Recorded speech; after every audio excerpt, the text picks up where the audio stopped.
TCU's Sonny Dykes was on the cover, or our main cover of the magazine. The only question was going to be who from TCU, because TCU obviously I think was the biggest story of college football last year, arguably football in the state of Texas, making their way to the college football playoff. But if you take a look at their roster, they really got hammered by graduation. Max Duggan is gone. Kendre Miller is gone. Quentin Johnston is gone. Alan Ali is gone. They have got a number of playmakers, that are off to the next level. But really, the story is and has been Sonny Dykes. Sonny Dykes, his first year there at TCU, and the story we wanted to tell is about Sonny Dykes, a guy who has long been defined by people he's not, now getting to be himself. He's not his dad, who was our cover boy in 1990. His dad, Spike, big, gregarious, guffaw. Everybody loves him. Most popular guy in every room. That's not Spike Dykes or Sonny Dykes. Sonny Dykes is more reserved, more nice guy, great guy, just like his dad, but much more reserved. He's not Gary Patterson, the guy who he walks past his statue every day on the way to his office. He's not him. He's his own guy, and I think last year what had to be especially gratifying for him to prove that he can be his own guy and not. And still succeed at the highest level and do something that no other coach in Texas has done. And then Reginald Samples finally getting a state championship in Duncanville. I thought you would have put him and Claude together since it was the South Dallas. We thought about it. Well, part of that was we did a South Dallas cover last year with South Oak Cliff. We've lived on I-20 basically. But it is with Reginald Samples, the story there is so remarkable. He is because it is so much more than just last year. I said it on television after they won the state championship that he didn't need that championship to have a complete resume. He's the 8th winningest coach in Texas high school football history. He's the winningest black coach. He's the godfather of black coaches. He's got, I believe, 24 former assistants who are head coaches. That's astonishing. That is probably, aside from Gordon Wood, probably the greatest coaching tree in Texas high school. Or maybe G.A. Moore. Maybe G.A. Moore. I mean, it's a class. It doesn't take long to call roll, and but he means so much to so many different people. He is also in the high school ranks, a pretty polarizing figure. He's a guy, he is not universally beloved, but he is also a guy whose story, despite all those accolades and all those things he's accomplished, was for so long defined by heartbreak, defined by 04 Lincoln and Kilgore, defined by 2018 North Shore Duncanville, defined by 2019 North Shore Duncanville, defined by 2021 North Shore Duncanville, right? To finally get over that hump, I wrote the Samples piece in the magazine. I'm really proud of it, and I think my favorite line, I went back and read it. You write something, you put it away for a while, and I just went back and read it in the magazine. I think my favorite line was something along the lines of, and something funny happened on his way to his fifth state championship heartbreak. He won. That's right. and finally, to finally get over that hump is, I think, a defining moment for him, and his story is worth telling. All right. Is this the year for Texas? It better be. It better be. Everything lines up for them. They are, in my opinion, without a doubt, the most talented team in the Big 12. I don't think there's really any doubt that the playmakers are going to have offensively. Not even K-State. Are astonishing. K-State, I mean, they're going to have a great quarterback in Will Howard. I'm a believer, but they also have to replace Deuce Vaughn, who is now going to be playing locally. He was so important to what they did. But I think you take a look at the talent on hand for Steve Sarkisian. It better be the year. Second year with Quinn Ewers. The receiving core is going to be outstanding. It should be really good. Also, I think the Big 12 as a whole, this new look Big 12, for the first time 14-team Big 12, is going to be, I think for the most part, it's going to be kind of a knockdown, drag-out bar fight between a lot of those big middle teams. How does Oklahoma bounce back? Kansas State, can they replace those key pieces? What does Texas Tech look like in the second year under Joey McGuire? There's a lot of those questions. Oklahoma State, what do you make of them? I think that when you take a look at the Big 12, it is Texas's for the taking. If they don't take it, especially on their way to the SEC, you got to start asking questions in Austin. Let's go now to the high school. You've picked Duncanville to win it. Can they repeat? What about some of the blue bloods like Allen, Southlake, Highland Park, the teams we haven't seen in a while? Can any of those get back to AT&T? For Duncanville, we'll start with them. They are, I think, they're the number one team in the state for a reason. They are loaded, and the speed they're going to have on this team is shocking. I mean, they have got one of the best running backs in the state, probably one of the best running backs in the nation in Caden Durham. They have the best player in the state, according to our recruiting rankings, in Colin Simmons off the edge, the defensive end.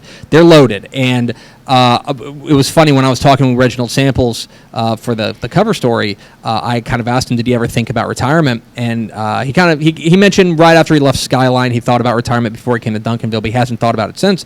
And the more I think about it, I'm like, yeah, why would you retire when you got this team coming back and go back to back? They got a great chance. Allen, I think this is a critical year for Allen. For Lee Wigginton in his second year there at Allen. Last year, 7-4, plain and simple, just not their standard. And I do think that there is a possibility that they just fall into that kind of big middle of DFW also rans, right? I mean, being enormous and like that does not guarantee you success. That's Look right. at the Plano team. Yeah, right. yeah. Plenty of teams that have huge enrollments that aren't guaranteed. I think it's a critical year for Allen. Southlake Carroll's really interesting. They lose Owen Allen, the star running back, but they bring back.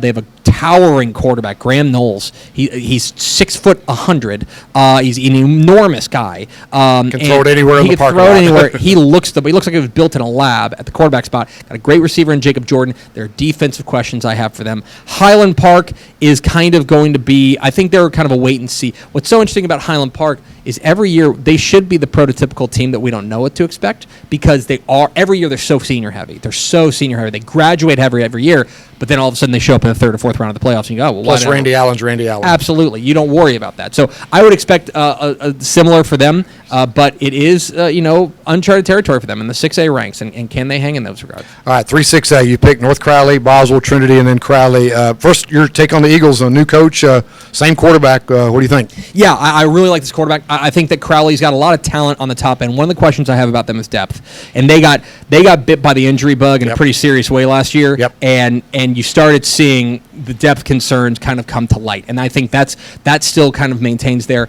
I probably don't need to tell Eagles fans this, but you guys got a gem in Carlos Lynn. He's a star. He's a guy who's played at the highest level. He was pretty essentially handpicked by Joey McGuire to be his successor when he left to go to the college ranks, and for good reason. He is a football coach in Jack who I think got out of a situation there in Cedar Hill that had become toxic for everybody involved, and I think as a result, North Crowley got a real steal. This is a guy who normally wouldn't be available, I think, but because of just the circumstances down there in Cedar Hill and it just wasn't feeling right. I think it was mutually beneficial for everybody to move on from that situation. I think Coach Lynn, I saw him at coaching school in Houston. He is smiling. He's happy. He's really thrilled to be there in Crowley. And I think you're going to see.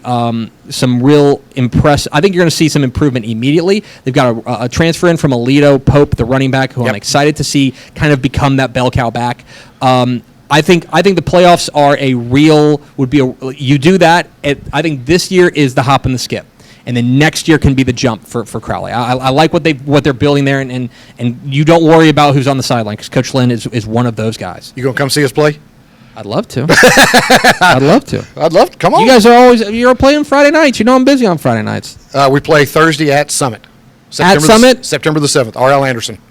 Yeah, I can maybe swing that. September the 7th? Yeah, September 7th. Let me check with the boss at home. You're at home. Overall, Argyle. What about Argyle this year? Yeah, Argyle's a really interesting case. We're a top 3 team to start the year. Todd Rogers has a fantastic group, and I think that they're going to be, last year they were really good in the trenches, and we talked about how good their trench played. They have to reload a little bit up front. That's going to be a question for them. They're also going to have to deal with, I think, a really tough 5A Division II kind of DFW. I think they're the favorites in Region 1, but then whoever comes out of Region 2, it's going to be South Oak Cliff, or it's going to be Melissa, or somebody like that. Plus, they have some trips out west within their region that I think are going to be a challenge. I think they're the favorite in Region 1. I think that they played South Oak Cliff as tight as anybody last year. I think it was 10-3, 7-3, something like that. Yeah. A real low-scoring 1944 game. I would expect them to be in that same mold. Can they kind of get that offense and the offensive line rebuilt? Let's go up to the Panhandle. Anybody besides Tascosa could make it down here, or should Dallas teams be worried about anybody up there besides them? At the big school level, I think Tascosa is going to be that team. If you want to go down to the South Plains, I'm really high on Lubbock Cooper. A team up there in the Panhandle that I'm really interested in that people around this parts may not know, Canyon West Plains.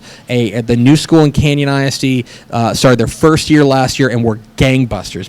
Blitzed into the playoffs, played with no fear. Their second year with Coach Adam Cummings, I think it's going to be really exciting. up there in the Panhandle, I would also look at a team maybe like you mentioned Tascosa. I'm excited to see what Amarillo Palo Duro looks like. This is an old school program with a guy in Coach Eric Mims who loves that program. He's an alum. He loves that program, and I think he's building something special. The early returns have been slow, but I think that there's something building there on in Amarillo. What about Mojo?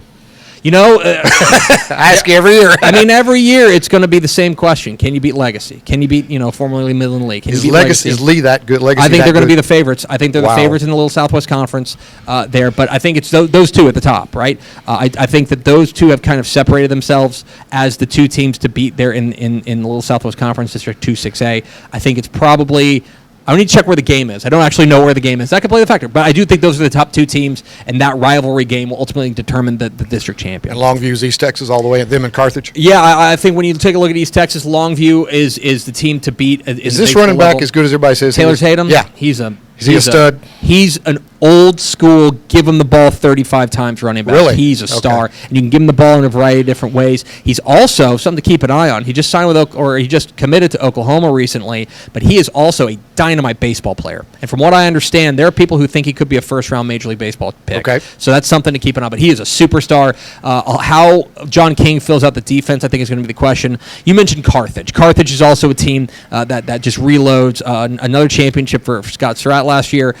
His son, Jet, is going to be the quarterback this year, which is really interesting, and he can spin it. This is not some nepotism thing. He can spin it. He looked really good at 7-on-7. So do you think Carthage will catch Aledo with those state champions? I think they've got a chance this year, although Aledo has an opportunity to add on to their trophy case as well. No more Tim. New coach, Tim Buchanan, has retired. They turned to their offensive coordinator, who they promoted. And this is going to be an interesting team simply because they've got QB1, Hoss Haney, the TCU commit. He's that guy. And he has grown as a passer. He's always been able to run, but he has really grown as a passer. I'm excited to see what he's able to do kind of as a senior. When they do have some holes to fill kind of around him on the offensive side, the defense could be really good as well. I think Aledo has to be your favorite to go back-to-back in 581. We're talking with Greg Tepper of Texas Football Magazine. It's out on the stands. Before we let you go, let's talk the private section. Everybody's talking about Dallas Christian. Yeah, Dallas Christian. Wow. Yeah, they're loaded. They're loaded. Speedy Nettles, the star wide receiver, he is. That coach has been there forever. Mike Wheeler. Mike Wheeler is a guy that, because a lot of these lists only list UIL coaches,